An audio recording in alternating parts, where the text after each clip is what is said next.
Can the Vikings get their revenge on the Steelers? Who knows? Tune in next time on football. Okay? And bye! Very good. We created a National Football League unit this year. I decided to work on all sports themes this year. And when I decided to do an NFL unit, I was so surprised how in-depth we could go with this unit. So the way that I made the connection is I made my own NFL playbook. And students they started out with having a role when they enter the classroom. So they had become the coach, they had become the equipment manager, the athletic trainer, sportscaster, food service manager, statistician, historian, meteorologist, and the mascot.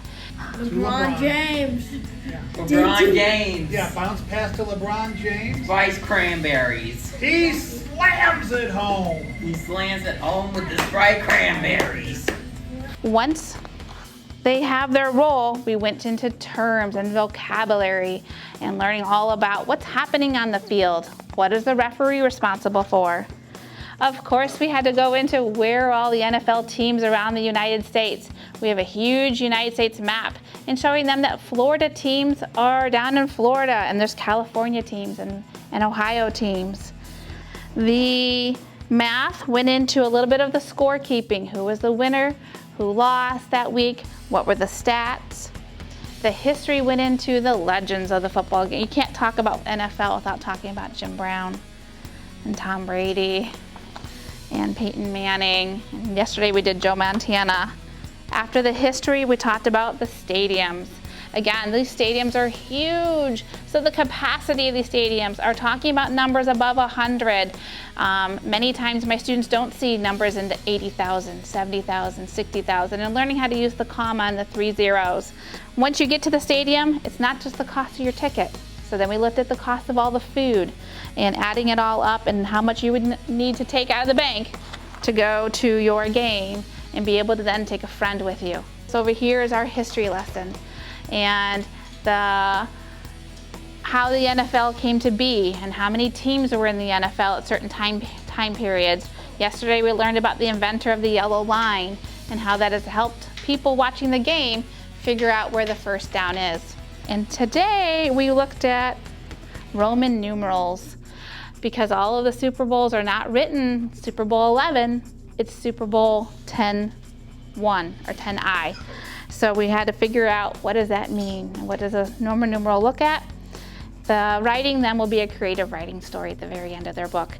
My goal is for them to take this book home, share it with their family, share it with your aunts and uncles, share it with your favorite football fan. Let them know that you know about the NFL. To make this unit come alive, we first visited Rydell down the street in North Ridgeville.